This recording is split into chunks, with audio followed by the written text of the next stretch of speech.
I am going to hand it over to my lovely wife, Emily, and she's going to kind of take us into phase 2 of our presentation, where we're going to talk a little bit about other things that we're up to. Okay, thank you, Adam. That was a great update. Yeah. And I am so grateful for him to be operations, because part of my role is investor relations, going out and teaching, both within Keller Williams and outside of Keller Williams, and really building our investor database and getting the word out about investments. So I'm going to start here with our mission, and it's to encourage and empower our investor partners to build generational wealth so that they can make an impact on their family, on their community. Basically, when you receive, you can also give. And that's really why we do what we do, to help impact others. And I want to start with one of the lessons that was brought to me by one of my mentors at a KW Wealth Mastermind. And he called it the 4 conditions of money. This is actually from Gary Keller in one of his books on how to be a real estate agent. But he talks about dead money being the money that's just sitting there, not making any returns. And then you get into safe money, healthy money, and wealthy money. And we kind of lined out some of the different ways that you can receive those types of returns. And one of the things we've personally taken into action is we had more money than we needed sitting in that checking account, making 15 cents of interest a month on $25,000 that's sitting there. And so we've taken some action to personally move that into either high yield savings accounts, I bonds, and treasury bills. Treasury bills are at 5.25% right now, and you can do it for as little as 4-week increments. And going back to what Adam was mentioning about having some of these large funds for our properties, we have those sitting in a 4.76% interest bearing account. So we may have $1 million sitting aside waiting to be deployed on a rate cap, but it is sitting in a high interest account, at least working for us a little bit as it sits there and waits to be deployed. We're going to talk about today some of the owner financing, some of the notes opportunities. We've gotten into the private and hard money. The green is everything that we've invested in. And then the wealthy money, though, is really where you get the big equity gains on the back end. And that's the majority of our investments. We looked at our portfolio at the end of the year, and of our investable money, I would say over 90% was in multifamily. And what we realized was that it needed to be a little more diversified. We love multifamily, but we felt a little exposed with so much of our investable assets in one bucket. And so that's why we kind of, when this was presented and I took it home and we kind of looked at it, we're like, well, what else can we just diversify some of those assets into? And we pretty much chose the private hard money lending and the notes. So let's go into a little bit more detail, because when I initially learned about notes, it was pretty mind-blowing. And for some reason, it was an asset class, a type of investment that I had never really learned about in the past. And at that time, we had been investing in real estate for over 10 years. And so you're like, well, how could there be a whole asset class that I've never even knew existed? And basically, like Adam mentioned, when note investing is you becoming the bank. And I like to relate it from our single family investing days, and even in the multifamily world, like as the landlord, you get called when the air conditioner breaks, you get called when there's a leaky toilet, there's water all over the floor from the washer machine, when there's maintenance. And as a lender, you don't call your lender when your air conditioner breaks. And you don't call your lender to complain to them when Tarrant County sends you a evaluation on your property that says your property taxes are going up. And so it was just a mindset shift that maybe some of our investing funds should be in that lender bucket, so that I kind of step away from the landlord role and step into the lender role, which isn't as high of returns, but is a safer position in terms of not susceptible to interest rate hikes, insurance hikes, property tax hikes, maintenance costs going up, everything like that. And so some of these, flying clickers. Okay, and some of the other benefits here are that we can diversify in locations. So we have purchased some notes in Georgia, in Florida, in Texas, in Oklahoma.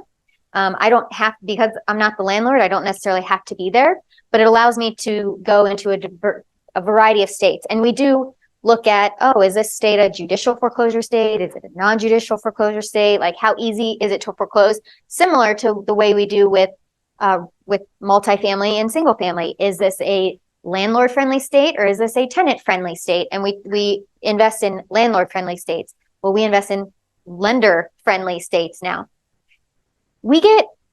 So another reason that we ventured into this was the predictable cash flow. And we've invested over $1 million in multifamily the past few years.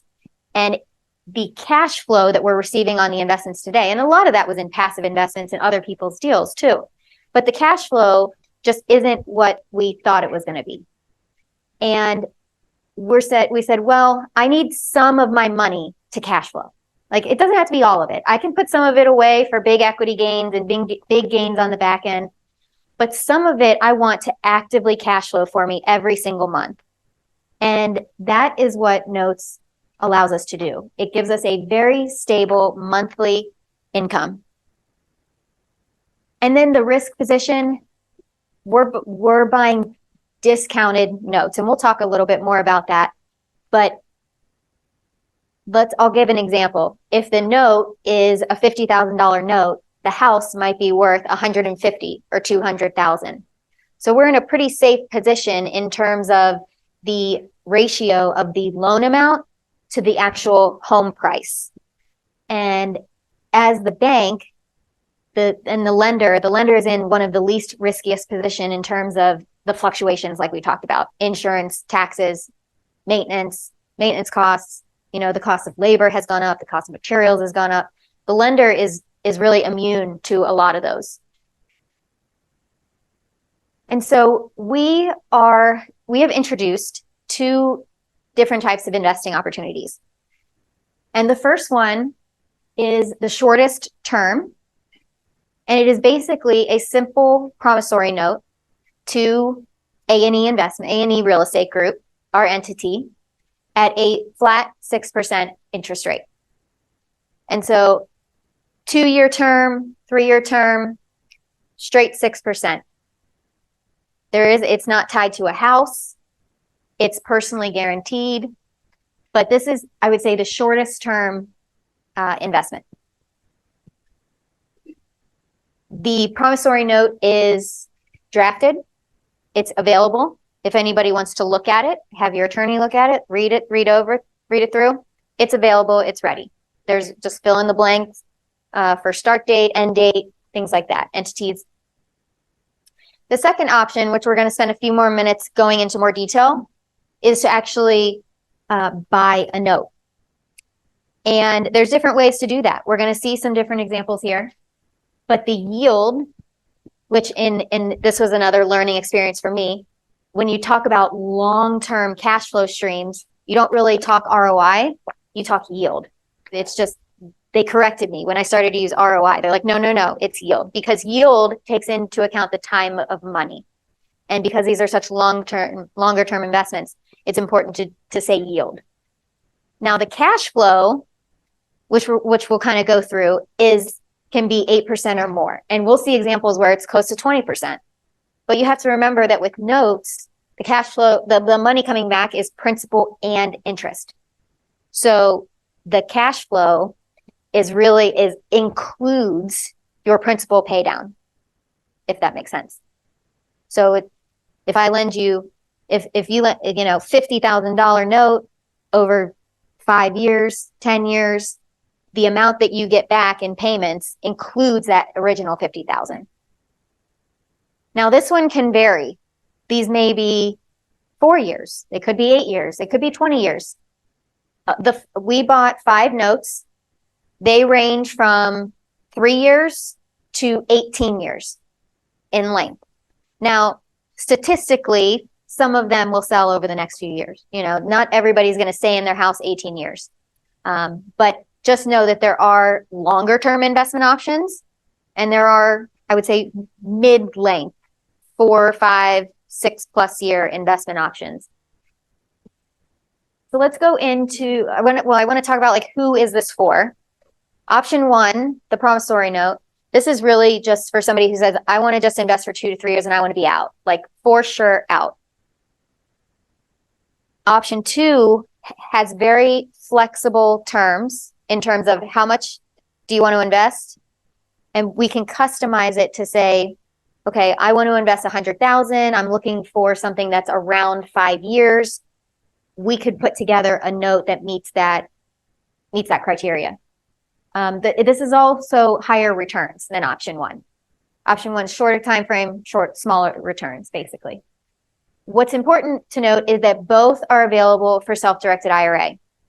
And when you think about the 4 conditions of money chart, this was an interesting conversation we had with one investor, because like the high yield savings accounts and the treasury bills, those other things where you can get 4 to 5% safely guaranteed are not available to self-directed IRA. So he said, well, 6%, that's okay. That's good. He's like, but I can't get the easy guaranteed 4 and 5% with my self-directed IRA. So getting 6 was a really good option for him. So just know that these are both available for self-directed IRA investors. So let's jump into an example. This is an example of purchasing an entire note. This house is outside of St. Louis. Our Adam's sister and her husband just moved to St. Louis and remind us how crazy this submarket is, like so hot. They moved from Houston in the Woodlands. They had this gorgeous, I would say, $500,000, $600,000 house in the Woodlands. And they moved to St. Louis, and that same house in St. Louis is $1 million. And you're like, what? Can't believe that. But St. Louis market is on fire, which we just learned from his sister, and we just visited her there. Well, this home is worth $340,000. The loan is only $175,000, but like I mentioned, there is a discount portion of it. So the purchase price for that $175,000 loan is $167,000. So there's a $7,000 discount. Now, if it were to go, there is 12 and a half years left on this loan. So if this person stays in this house the next 12 and a half years, then you would get the $175,000 over the next 12 and a half years. If they sell the house tomorrow, you would make that extra $7,000 discount that's there. Now, let's go back and talk about the yield on this is 7%. So that includes the interest that you make over the long period of time. The cash flow, if you were to take the monthly payment of $1,668 times 12 divided by 167, the cash flow feels like almost 12%. But like I said, that is because it is principal and interest coming back. So essentially with a note, the way that I think about it is I'm paying $167,000 for a cash flow stream for $1,668 a month to come in every month for the next 12 years. Now this is kind of a longer term. And like I said, the notes we bought ranged from 3 to 18 years, and they're kind of all in between. And so a lot of people that we talked to said, well, I don't want a 12-year investment. That's too long. I'm looking for shorter term horizons. And so this was a new concept for me, but there is a thing called a note partial. And this is an example where, let's say Adam and I bought a 20-year loan. So we buy the entire 20 years and all the payments, and we can take that and we can sell a portion, the next X number of payments of that loan. So we can sell the front payments of the loan. So this is a way that we can customize. So we buy a 20-year note and we can sell 10 years of it. We can sell 8 years of it. We can sell 6 years of it. That's what allows us to customize a note sale and a partial note. And another way to think about it is that a partial is like a pizza. So let's say I buy the pizza for $8, and then I can go, and this is an exaggeration, but I can take a slice out of that pizza and I can just sell that slice. If I wanted to, let's say I wanted to sell the next 5 years. I could sell that next 5 years for $2. Well, then I get the payments back 5 years later. I could sell the next 5 years for $2 more. So the phrase that they used that for me really clicked was, if you can do it to a pizza, you can do it to a note. Okay? Yeah, and just to be clear, if I buy the entire note and then I sell the first 5 years to somebody, another investor, well, then the borrower on the home pays that investor for 5 years. And then on, the first month of year 6, then the payments revert back to me, the original note owner. So that's how that works. And so just a quick pros and cons for partials. It's a shorter time commitment. Some of these notes are 12, 15, 20 years. And I understand that not everybody wants a 12, 15, or 20-year investment.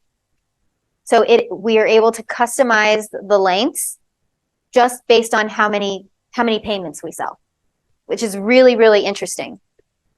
And essentially, we are in partnership on the loan together. So just like Adam said, we would own the note.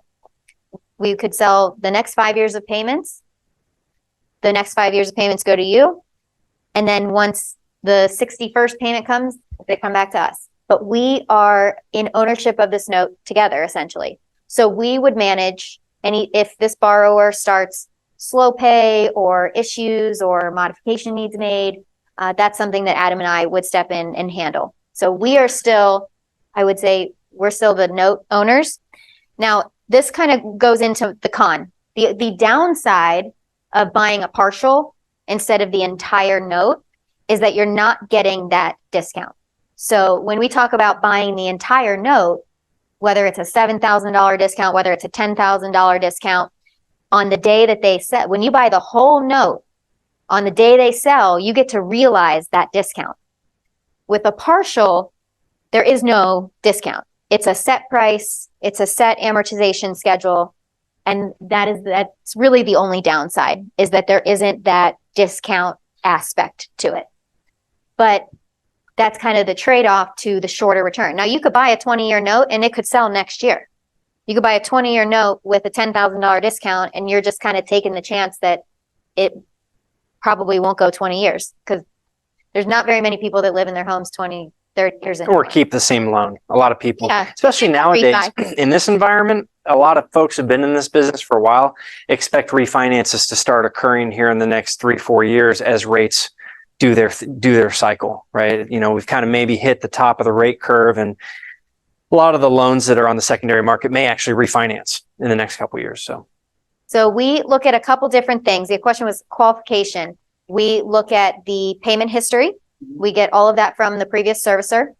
We look at the broker's opinion of value, so like a CMA, to verify the comps, to make sure that the asset value is strong. We look at the title report to check for any liens on the property, back taxes owed, different liens on the borrower, and They do a background check on the borrower too, yeah. to see if there's any judgments or personal financial issue. Let's go into a quick partial example. So this is the same house we talked about. The full loan was $168,000 for 12 and a half years. This one could do a partial at $75,000 for 4.3 years. And that cash flow, which includes principal and interest, is 26%, and the yield is 7%. So essentially, you're paying $75,000 for the cash flow stream, $1,668 a month over 4 years. One other example, this is a house in Savannah, Georgia, that would be good for a $50,000 partial, monthly payment of $699 over 8 years. And again, these could be good for self-directed retirement accounts, money that is sitting there and just needs to be put to work. I want to talk about, this is another thing, and I know we're coming up on 8 o'clock in about 10 minutes, so I want to be respectful of everyone's time. One of the other strategies that we have found with notes that's really important to touch on is that because you have the amortized amount, the monthly cash flow coming in with the principal and interest, you have pretty decent payments coming in every month. I mean, the cash flow feels like that 12 to 20% range. And there are different strategies. We've started to read more banking strategy books, which has been introduced to us through some masterminds. And the banking strategies talk about the velocity of money. And it's basically how quickly can you invest money, get it back, and reinvest it, which will then amplify the returns. So if the return was 8% on an investment, but you got it back quicker so that you could then put it into a high yield savings account or a treasury bill or another investment, the returns go from, say, let's just say 6%. And if you can reinvest, they can go up to 10, 12, 14%. One of the books that talks about, was it The Wealthy Code that talks about this? A book called The Wealthy Code by George Antone was really eye-opening to talk about how it, and again, this goes back to kind of our being a little vulnerable when we looked at our portfolio and we said, okay, we've put this much money into multifamily. That money may not come back for 3, 4, 5 years. So that is kind of the opposite strategy of notes, where I'm getting a consistent monthly cash flow and can then reinvest that quickly to amplify the returns. With multifamily, it's like I invest my money, 4 or 5 years later, I get my big paycheck, but I haven't been able to reinvest any of that money while it's sitting there working for me. Notes is opposite in that regard.